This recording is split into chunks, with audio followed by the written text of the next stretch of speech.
ನಮಸ್ಕಾರ ವೀಕ್ಷಕರೇ, ಇಬ್ಬನಿ ಚಾನಲ್ಗೆ ಸ್ವಾಗತ. ನಮ್ಮ ವಿಡಿಯೋಗಳನ್ನು ಮೊದಲ ಬಾರಿ ನೋಡುತ್ತಿದ್ದಲ್ಲಿ ದಯವಿಟ್ಟು ಸಬ್ಸ್ಕ್ರೈಬ್ ಮಾಡಿಕೊಳ್ಳಿ, ಲೈಕ್ ಮತ್ತು ಶೇರ್ ಮಾಡಲು ಮರೆಯದಿರಿ. ಕತೆಗಳನ್ನು ಸ್ಕಿಪ್ ಮಾಡದೆ ನೋಡಿ ಆನಂದಿಸಿ. ಕತೆಯ ಹೆಸರು ನಿನ್ನ ಪ್ರೀತಿಗೆ ಅರ್ಹಳಲ್ಲ, ಭಾಗ 1. ರೂಪ ತುಂಬ ಚೂಟಿಯ ಸೌಂದರ್ಯವತಿ ವಿದ್ಯಾರ್ಥಿನಿಯಾಗಿದ್ದಳು. 8 ಗಂಟೆಯಾದರೂ ಇನ್ನೂ ನಿದ್ದೆ ಮಾಡುತ್ತಿದ್ದಳು. ತಾಯಿ ಸರಿಯಾಗಿ ಬೈದು ಎಬ್ಬಿಸುವರು. ಕಾಲೇಜಿಗೆ ತಡವಾಯಿತು ಎನ್ನುತ್ತಾ ರೂಪ ಗಡಿಬಿಡಿಯಿಂದಲೇ ಸ್ನಾನ ಮಾಡಿ ರೆಡಿಯಾಗುವಳು. ತಾಯಿಯು ಬಿಸಿ ಪಲಾವನ್ನು ಮಾಡಿ ಅವಳ ಡಬ್ಬಿಗೆ ಹಾಕಿ ರೂಪಾಳಿಗೆ ತಿನ್ನಲು ಕೊಡುವರು. ಗಡಿಬಿಡಿಯಿಂದಲೇ ತಿನ್ನುತ್ತಾ ಕಾಲೇಜಿಗೆ ತಡವಾಯಿತೆಂದು ಹೊರಡುವಳು. ಹಾಗೆಯೇ ಬಸ್ ಸ್ಟ್ಯಾಂಡಿಗೆ ತಲುಪುವ ಮುನ್ನವೇ ಅವಳ ಬಸ್ ಹೋಗಿಯಾಗಿತ್ತು.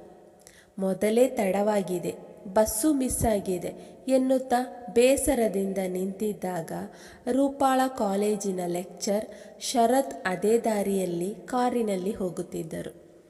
ರೂಪಾಳ ಬೇಸರದ ಮುಖವನ್ನು ನೋಡಿ ಬಸ್ ಮಿಸ್ ಆಗಿರಬಹುದು ಎಂದುಕೊಂಡು ಅವಳ ಹತ್ತಿರ ಹೋಗಿ ಕಾರನ್ನು ನಿಲ್ಲಿಸಿ ಏನೆಂದು ಕಾರಣ ಕೇಳಿದಾಗ ನಡೆದ ಘಟನೆ ತಿಳಿಸುವಳು. ಅಷ್ಟಕ್ಕೆ ಯಾರಾದರೂ ಬೇಸರ ಪಟ್ಟುಕೊಳ್ಳುತ್ತಾರಾ? ಸರಿ ನಡಿ ಎನ್ನುತ್ತಾ ರೂಪಾಳನ್ನು ಕಾಲೇಜಿಗೆ ಬಿಡುವರು. ಬರುವಷ್ಟು ದೂರ ಏನೊಂದು ಮಾತನಾಡದೆ ಶರತ್ ಮೌನಕ್ಕೆ ಶರಣಾಗಿದ್ದರು. ಶರತ್ ಅದೇ ಕಾಲೇಜಿನಲ್ಲಿ ಇಂಗ್ಲಿಷ್ ವಿಷಯದ ಲೆಕ್ಚರ್ ಆಗಿದ್ದರು. ರೂಪಾ 3ನೇ ವರ್ಷದ BCom ಓದುತ್ತಿದ್ದಳು. ಅವಳ ಫೇವರಿಟ್ ಲೆಕ್ಚರ್ ಕೂಡ ಶರತ್ ಆಗಿದ್ದರು. ಶರತ್ ನೋಡಲು ತುಂಬ ಸ್ಮಾರ್ಟ್ ಆಗಿದ್ದರು. ಯಾರೊಬ್ಬ ವಿದ್ಯಾರ್ಥಿಗಳೊಂದಿಗೆ ಕೆಟ್ಟದಾಗಿ ವರ್ತಿಸುತ್ತಿರಲಿಲ್ಲ. ಎಲ್ಲರನ್ನೂ ತುಂಬ ಫ್ರೆಂಡ್ಲಿಯಾಗಿ ಕಾಣುತ್ತಿದ್ದರು. ಹಾಗಾಗಿ ಇಡೀ ಕಾಲೇಜಿಗೆ ಶರತ್ ಸರ್ ಎಂದರೆ ಎಲ್ಲರಿಗೂ ಅಚ್ಚುಮೆಚ್ಚು. ಆದರೂ ಶರತ್ ಸರ್ ಯಾವಾಗಲೂ ಬೇಸರದಿಂದಲೇ ಇರುವಂತೆ ತೋರುತ್ತಿತ್ತು ರೂಪಾಳಿಗೆ. ಫ್ರೀ ಟೈಮ್ನಲ್ಲಿ ಬೇರೆ ಲೆಕ್ಚರ್ಸ್ಗಳು ಹರಟೆ ಹೊಡೆಯುತ್ತಾ ಮಾತನಾಡುತ್ತಾ ಕುಳಿತಿದ್ದರು. ಶರತ್ ಸರ್ ಮಾತ್ರ ಲೈಬ್ರರಿಯಲ್ಲಿ ಏನೋ ಯೋಚಿಸುತ್ತಾ ಪುಸ್ತಕ ಓದುತ್ತಾ ಕುಳಿತಿರುವರು. ಎಷ್ಟೇ ಆದರೂ ರೂಪಾ ಶರತ್ ಸರನ್ನು ಮಿಸ್ ಮಾಡದೆ ನೋಡುತ್ತಿದ್ದಳು. ಅವಳಿಗೆ ಆ ಸರ್ ಒಂದು ವಿಚಿತ್ರವೆಂಬಂತೆ ಅನ್ನಿಸುತ್ತಿತ್ತು. ಮಾರನೇ ದಿನವೂ ರೂಪಾ ಕಾಲೇಜಿಗೆ ಬೇಕಂತಲೇ ಲೇಟಾಗಿ ಬಂದಿದ್ದಳು. ಅವಳ ಬಸ್ ಅವಳ ಕಣ್ಣ ಮುಂದೆಯಿಂದಲೇ ಹೋಗುತ್ತಿದ್ದರೂ ಸುಮ್ಮನೆ ನಿಂತಿದ್ದಳು ರೂಪಾ. ಅಷ್ಟರಲ್ಲಿ ಶರತ್ ಸರ್ ಆ ದಾರಿಯಿಂದಾಗಿ ಬಂದಿದ್ದರು. ರೂಪಾಳಿಗೂ ಇದೇ ಬೇಕಾಗಿತ್ತು. ಶರತ್ ಸರ್ ಏನೊಂದು ಮಾತನಾಡದೆ ಕಾರನ್ನು ನಿಲ್ಲಿಸಿದಾಗ ರೂಪಾ ಅದರಲ್ಲಿ ಹತ್ತಿ ಕುಳಿತಳು. ಇಂದು ನಿನ್ನ ಬಸ್ ಮಿಸ್ ಆಯ್ತಾ ಎಂದು ಕೇಳಿದಾಗ ಹೌದು ಎಂದು ಸುಳ್ಳು ನುಡಿಯುವಳು. ಕಾರು ನಿಧಾನವಾಗಿ ಚಲಿಸುತ್ತಿತ್ತು. ಶರತ್ ಯಾವುದೋ ಹಳೆಯ ಗೀತೆಯನ್ನು ಆಲಿಸುತ್ತಾ ಕಾರನ್ನು ಓಡಿಸುತ್ತಿದ್ದರು. ಅಷ್ಟರಲ್ಲಿ ರೂಪಾ ತಾನಾಗಿಯೇ ಮಾತು ಪ್ರಾರಂಭಿಸುವಳು. ಭಯದಿಂದಲೇ, ಸರ್ ನಿಮ್ಮ ಮನೆ ಎಲ್ಲಿ ಬರುತ್ತೆ ಎಂದು ಕೇಳುವಾಗ, ಇಲ್ಲಿಯೇ ಸ್ವಲ್ಪ ದೂರದಲ್ಲಿ ಎಂದು ಸಣ್ಣ ಉತ್ತರ ನೀಡಿ ಸುಮ್ಮನಾಗುವರು. ತಾನು ಮಾತನಾಡಿದರೆ ಸರ್ಗೆ ಇಷ್ಟವಾಗುವುದಿಲ್ಲವೇನೋ ಎಂದು ಸುಮ್ಮನೆ ಕುಳಿತಿರುವರು. ಬೇರೆ ಏನನ್ನೂ ಕೇಳುವುದಿಲ್ಲ. ಅವಳ ಮುಗ್ಧತೆಯನ್ನು ನೋಡಿ ಶರತ್ಗೆ ಮಾತನಾಡಬೇಕು ಎಂದೆನಿಸಿತ್ತು. ಹಾಡನ್ನು ನಿಲ್ಲಿಸುವನು. ದಿನವೂ ನೀನು ಕಾಲೇಜಿಗೆ ತಡವಾಗಿ ಬರುವುದಕ್ಕೆ ಕಾರಣವೇನು ಎಂದು ಕೇಳುವಾಗ, ತಾನು ಬೆಳಗ್ಗೆ ಏಳುವಾಗ ತಡವಾಗಿರುತ್ತೆ. ಕೆಲವೊಮ್ಮೆ ಅಮ್ಮ ಬಂದು ನನಗೆ ಪೆಟ್ಟು ಕೊಟ್ಟಿದ್ದೂ ಇದೆ. ಆದರೂ ನಿದ್ದೆಯಿಂದ ಏಳುವಾಗ ತಡವಾಗಿ ಸರಿಯಾಗಿ ತಿಂಡಿ ತಿನ್ನದೆ ಓಡಿ ಬರುತ್ತಿದ್ದೆ. ಆಗ ಬಸ್ ಮಿಸ್ ಆಗುತ್ತಿತ್ತು ಎಂದು ಹೇಳುವಾಗ ಅವಳ ಮಾತುಗಳನ್ನು ಕೇಳಿ ಶರತ್ಗೆ ತನಗರಿವಿಲ್ಲದಂತೆ ನಗು ಬಂದಿತ್ತು. ಮರುಭೂಮಿಯಲ್ಲಿ ಓಯಾಸಿಸ್ ಕಂಡಂತೆ ರೂಪಾಳಿಗೆ ಅವನ ನಗು ಕಂಡಿತು. ನಂತರದ ದಿನಗಳಲ್ಲಿ ರೂಪಾ ಬೇಕಂತಲೇ ತಡವಾಗಿ ಕಾಲೇಜಿಗೆ ಬರಲು ಶುರು ಮಾಡಿದ್ದಳು. ಶರತ್ ಸರ್ನ ಕಾರಿನಲ್ಲಿ ಮಾತನಾಡುತ್ತಾ ಕಾಲೇಜು ತಲುಪುವುದೇ ತಿಳಿಯುತ್ತಿರಲಿಲ್ಲ ರೂಪಾಳಿಗೆ. ಶರತ್ ಕೂಡ ಅಷ್ಟೇ. ಇತ್ತೀಚೆಗೆ ರೂಪಾಳೊಂದಿಗೆ ತುಂಬ ಒಳ್ಳೆಯ ಗೆಳೆಯನಂತೆ ವರ್ತಿಸುತ್ತಿದ್ದ. ಯಾವುದೇ ಕಾರಣಕ್ಕೂ ತಪ್ಪಾದ ಭಾವಗಳಿಂದ ಮಾತನಾಡುತ್ತಿರಲಿಲ್ಲ. ಒಂದು ದಿನ ರೂಪ ಶರತ್ನೊಂದಿಗೆ ಅವನ ಹೆಂಡತಿಯ ಬಗ್ಗೆ ಪ್ರಶ್ನೆ ಮಾಡುವಳು. ಸರ್, ನಿಮ್ಮ ವಿವಾಹವಾಗಿದೆಯಲ್ಲ, ಹಾಗಿದ್ದರೆ ನಿಮ್ಮ ಹೆಂಡತಿಯಲ್ಲಿದ್ದಾರೆ? ನಾನು ಒಮ್ಮೆಯೂ ಕೂಡ ಅವರನ್ನು ನೋಡಿಲ್ಲ ಎಂದು ರೂಪ ಕೇಳಿದ ಪ್ರಶ್ನೆಗೆ ಶರತ್ ಏನೊಂದು ಉತ್ತರ ನೀಡದೆ ಮೌನಕ್ಕೆ ಶರಣಾಗಿದ್ದ.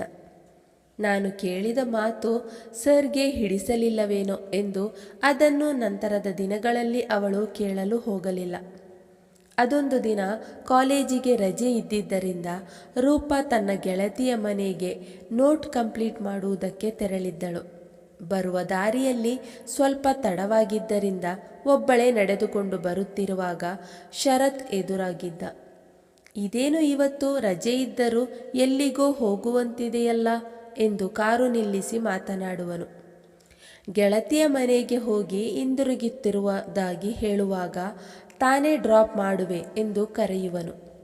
ರೂಪ ಕಾರನ್ನೇರಿ ಕುಳಿತುಕೊಳ್ಳುವಳು. ಏನೆಂದು ಮಾತನಾಡುವುದಿಲ್ಲ. ಅಷ್ಟರಲ್ಲಿ ಶರತ್, ನಿನಗೇನು ಅಭ್ಯಂತರವಿಲ್ಲದಿದ್ದರೆ ಅಲ್ಲಿ ಕಾಣುತ್ತಿರುವ ನದಿಯ ತೀರದಲ್ಲಿ ಸ್ವಲ್ಪ ಹೊತ್ತು ಮಾತನಾಡೋಣವಾ ಎಂದು ಕರೆದಾಗ ಸರಿ ಎಂದು ಒಪ್ಪಿಕೊಳ್ಳುವಳು ರೂಪ. ನಂತರ ನದಿಯ ದಡದಲ್ಲಿ ಕಾರನ್ನು ನಿಲ್ಲಿಸಿ ಶರತ್ ದೂರಕ್ಕೆ ನೋಡುತ್ತಾ ಸುಮ್ಮನೆ ನಿಂತಿರುವನು. ಅದೇನೋ ಮಾತನಾಡಲು ಇದೆ ಅಂತ ಹೇಳಿ ಈಗ ಏನೂ ಮಾತನಾಡದೆ ಮೌನವಾಗಿದ್ದೀರಲ್ಲ ಸರ್ ಎಂದು ಕೇಳುವಾಗ, ಮೊನ್ನೆ ನೀನು ನನ್ನ ವೈವಾಹಿಕ ಜೀವನದ ಬಗ್ಗೆ ಪ್ರಶ್ನೆ ಮಾಡಿದ್ದೆ. ಆಗ ನಾನು ನಿನಗೆ ಏನೆಂದು ಉತ್ತರ ನೀಡಲಿಲ್ಲ. ಅಷ್ಟರಲ್ಲಿ ರೂಪ, ನಿಮ್ಮ ಹೆಂಡತಿ ಎಲ್ಲಿದ್ದಾಳೆ ಸರ್? ಆಕೆಯನ್ನು ನಾನು ಒಂದು ದಿನವೂ ನೋಡಿಲ್ಲ, ಹಾಗಾಗಿ ಕೇಳಿದೆ. ಅವರು ಹೇಗಿದ್ದಾರೆ? ತುಂಬ ಸುಂದರಿಯಾ ಎಂದು ಕೇಳುವಳು. ಹಾಗೇನಿಲ್ಲ, ಅವಳು ನೋಡಲು ಸಿಗುವುದಿಲ್ಲ ಎನ್ನುವನು. ನೋಡಲು ಯಾಕೆ ಸಿಗೋಲ್ಲ? ಅವರು ತೀರಿಕೊಂಡಿದ್ದಾರಾ ಎಂದು ಕೇಳುವಾಗ ನಕ್ಕ ಶರತ್ ಮೌನ ಮುರಿಯುವನು. ನೀನು ನನ್ನ ಒಬ್ಬ ಒಳ್ಳೆಯ ಗೆಳತಿ ಎಂದು ಭಾವಿಸಿ ನನ್ನ ಜೀವನದ ಕಥೆಯನ್ನು ನಿನ್ನೊಂದಿಗೆ ತಿಳಿಸುತ್ತಿದ್ದೇನೆ ಎನ್ನುತ್ತಾ, ನಮ್ಮ ಮನೆಯಲ್ಲಿ ನಮ್ಮ ತಂದೆ ತಾಯಿಗೆ ನಾನು ಮತ್ತು ನನ್ನ ಅಕ್ಕ ಇಬ್ಬರು ಮಕ್ಕಳು. ಅಕ್ಕ ಮದುವೆಯಾಗಿ ವಿದೇಶದಲ್ಲಿದ್ದಾಳೆ. ನಾನು ಅಪ್ಪ ಅಮ್ಮನೊಂದಿಗೆ ಇಲ್ಲಿಯೇ ವಾಸಿಸುತ್ತಿದ್ದೇನೆ.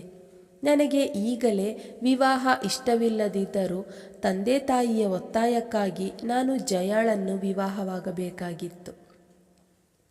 ಜಯ ನೋಡಲು ಸುಂದರಿಯಾಗಿದ್ದಳು, ಆದರೆ ಈಗ ಅವಳು ನಮ್ಮೊಂದಿಗೆ ಜೀವಿಸುತ್ತಿಲ್ಲ. ಅವಳಿಗೆ ಇಷ್ಟ ಆದವನ ಜೊತೆ ಬೇರೆಲ್ಲೋ ಇದ್ದಾಳೆ. ಪಾಪಿ, ನನ್ನ ಜೀವನದಲ್ಲಿ ಒಂದು ಕಪ್ಪು ಚುಕ್ಕೆಯಾಗಿ ಬಿಟ್ಟಳು. ಅವಳಿಗೆ ಮದುವೆ ಇಷ್ಟವಿಲ್ಲದಿದ್ದರೆ ನನ್ನ ಜೊತೆ ಮಾತನಾಡಿ ಮದುವೆ ನಿಲ್ಲಿಸಬಹುದಾಗಿತ್ತು. ಅವಳ ಸ್ವಾರ್ಥಕ್ಕಾಗಿ ನನ್ನನ್ನು ಬಳಸಿಕೊಂಡಿದ್ದಳು ಅಷ್ಟೆ. ನನ್ನಲ್ಲೂ ಒಂದು ಭಾವನೆ ಇದೆ ಎಂಬ ಅರಿವು ಅವಳಿಗಿರಲಿಲ್ಲ. ಅವಳ ಮನೆಯವರಿಗೋಸ್ಕರ ಒಳ್ಳೆಯವಳಾಗಿ ಮದುವೆಯಾದ ನಂತರ ಮರುದಿನವೇ ಇನ್ನೊಬ್ಬನ ಜೊತೆಗೆ, ಅಂದರೆ ಅವಳು ಇಷ್ಟಪಟ್ಟ ಹುಡುಗನ ಜೊತೆಯಲ್ಲಿ ಹೊರಟು ಹೋಗಿದ್ದಳು. ವಿವಾಹದ ದಿನವೂ ನಮ್ಮೊಂದಿಗೆ ಸ್ವಲ್ಪವೂ ಸಂಶಯ ಬಾರದಂತೆ ನಡೆದುಕೊಂಡಿದ್ದಳು. ಅವಳ ಸಂತೋಷ ಸದ್ದುಗದ್ದಲ ನೋಡಿ ಈ ವಿವಾಹ ಅವಳ ಇಷ್ಟದಿಂದ ನಡೆಯುತ್ತಿಲ್ಲ ಎಂದು ಯಾರಿಂದಲೂ ಊಹಿಸಲು ಸಾಧ್ಯವಾಗಿರಲಿಲ್ಲ. ಆದರೆ ಮೊದಲ ರಾತ್ರಿಯಂದು ರೂಮಿಗೆ ಕಾಲಿಡುತ್ತಲೇ ಅವಳ ಪ್ರೀತಿಯ ಎಲ್ಲ ವಿಷಯಗಳನ್ನು ಹೇಳಿ ತನಗೆ ಈ ವಿವಾಹ ಇಷ್ಟವಿಲ್ಲವೆಂದು, ತನ್ನ ಹತ್ತಿರಕ್ಕೂ ಸುಳಿಯಬೇಡಿ ಎಂದು ನನ್ನೊಂದಿಗೆ ಮನವಿ ಮಾಡಿದ್ದಳು. ಅವಳ ಮಾತುಗಳನ್ನು ಕೇಳಿ ನಾನು ತುಂಬ ಬೇಸರಗೊಂಡಿದ್ದೆ. ಅಷ್ಟೊಂದು ಕಠೋರ ಮನಸ್ಸಿನವನಲ್ಲನಾಗಿದ್ದರಿಂದ ಏನೆಂದೂ ಕೇಳದೆ ಸುಮ್ಮನಿದ್ದೆ. ವಿವಾಹದ ಓಡಾಟದಿಂದಲೋ ಮತ್ತು ಮನಸ್ಸಿಗೆ ಆದ ನೋವಿನಿಂದಲೋ ಬಸವಳಿದು ನಿದ್ದೆಗೆ ಜಾರಿದ್ದೆ. ಬೆಳಗಾಗುತ್ತಲೇ ಜಯ ಮನೆಯಲ್ಲಿರಲಿಲ್ಲ. ಅಂದು ಬೆಳಗ್ಗಿನ ಜಾವ ಅವಳ ಪ್ರಿಯಕರನೊಂದಿಗೆ ಹೋಗಿದ್ದಳು. ಮದುವೆಗೆ ಬಂದ ನೆಂಟರಿಷ್ಟರು ಹೋಗುವ ಮುಂಚೆಯೇ ಅವಳು ಹೊರಟು ಹೋಗಿದ್ದಳು. ಅವಳೇನೋ ಹೋದಳು ಅವಳ ಪ್ರೀತಿಯನ್ನರಸಿ. ಆದರೆ ನಾನು ನೆಂಟರಿಷ್ಟರ ಮುಂದೆ, ಊರವರ ಮುಂದೆ ನಾಚಿಕೆ ಪಡುವಂತಾಗಿತ್ತು. ನಾನು ಮಾಡಿದ ತಪ್ಪಾದರೂ ಏನು? ಅಷ್ಟಕ್ಕೂ ನಾನು ಈ ವಿವಾಹಕ್ಕೂ ತಯಾರಿರಲಿಲ್ಲ. ಹೆತ್ತವರ ಬಲವಂತಕ್ಕಾಗಿ ವಿವಾಹಕ್ಕೆ ಒಪ್ಪಿದ್ದೆ. ಕೊನೆಗೂ ನನ್ನ ವೈವಾಹಿಕ ಜೀವನ ಮುರಿದು ಬಿದ್ದಿತ್ತು. ಅವಳು ನನ್ನಿಂದ ದೂರವಾಗಿ 2 ವರ್ಷವಾಗುತ್ತಾ ಬಂದಿತ್ತು. ಈ 2 ವರ್ಷಗಳಲ್ಲಿ ಅವರು ನಿಮ್ಮನ್ನು ಸಂಪರ್ಕಿಸಲಿಲ್ಲವಾ ಎಂದು ಕೇಳುವಾಗ ಇಲ್ಲ ಎಂದಿದ್ದ. ಶರತ್ಗೆ ಅವನ ಜೀವನದಲ್ಲಿ ನಡೆದ ಆ ಘಟನೆಯಿಂದ ಹೊರಬರಲು ವರ್ಷಗಳೇ ಬೇಕಾಗಿತ್ತು. ಸದಾ ಯಾರೊಂದಿಗೂ ಮಾತಾಡದೆ ಮೌನಿಯಾಗಿರುತ್ತಿದ್ದ ಶರತ್ ರೂಪಾಳ ಕಚಗಳು ಇಡುವಂತಹ ಮಾತಿನಿಂದ ಮುಕ್ತವಾಗಿ ಅವಳೊಂದಿಗೆ ಬೆರೆಯುತ್ತಿದ್ದ. ತನ್ನ ಮನಸ್ಸಿನ ನೋವನ್ನೆಲ್ಲ ರೂಪಾಳೊಂದಿಗೆ ತಿಳಿಸಲು ಯಾವ ಅಡ್ಡಿ ಇಲ್ಲ ಎಂದೆನಿಸಿತ್ತು. ಎಲ್ಲಕ್ಕಿಂತ ಮಿಗಿಲಾಗಿ ಒಬ್ಬ ನಂಬಿಕೆಯ ಗೆಳತಿ ಎನಿಸಿಕೊಂಡಿದ್ದಳು ರೂಪ. ಅವನ ದಾಂಪತ್ಯ ಜೀವನ ಮುರಿದು ಹೋಗಿದ್ದ ವಿಷಯ ಕೇಳಿ ರೂಪ ತುಂಬ ಬೇಸರ ಪಡುವಳು. ಮನಸ್ಸಿನಲ್ಲಿ ಇಷ್ಟೆಲ್ಲ ಬೇಸರ ಇಟ್ಟುಕೊಂಡು ಎಲ್ಲರೊಂದಿಗೆ ನಗುತ್ತಾ ಮಾತನಾಡುತ್ತಿದ್ದರು ಶರತ್ ಸರ್. ನೀವು ಇನ್ನೊಂದು ವಿವಾಹವಾಗಬಹುದಿತ್ತಲ್ಲ ಎಂದು ರೂಪ ಕೇಳಿದಾಗ, ಮದುವೆ ಎನ್ನುವುದು ಅವಳಿಗೆ ತಮಾಷೆ ಆಗಿರಬಹುದು, ಆದರೆ ನನಗೆ ಹಾಗಲ್ಲ ರೂಪ. ನಾನು ವಿವಾಹವಾಗುವ ಹುಡುಗಿಯ ಬಗ್ಗೆ ಅದೆಷ್ಟೋ ಕನಸುಗಳನ್ನು ಕಂಡಿದ್ದೆ. ಅದನ್ನೆಲ್ಲ ನುಚ್ಚು ನೂರು ಮಾಡಿ ನನ್ನ ಹೃದಯವನ್ನೇ ಕಲ್ಲು ಮಾಡಿ ಹೋಗಿದ್ದಳು ಎನ್ನುವನು. ತನ್ನ ಬೇಸರವನ್ನೆಲ್ಲ ಹೇಳಿದ ನಂತರ ಒಮ್ಮೆಲೆ ತನ್ನ ಮನಸ್ಸಿನಲ್ಲಿದ್ದ ಭಾರವೆಲ್ಲ ಇಳಿದಂತಾಗಿತ್ತು ಶರತ್ಗೆ. ಅವನ ಕಥೆಯೆಲ್ಲ ತಿಳಿಸುವಾಗ ಅವನಿಗೆ ಅರಿವಿಲ್ಲದೆ ಕಣ್ಣೀರು ಜಾರಿತ್ತು.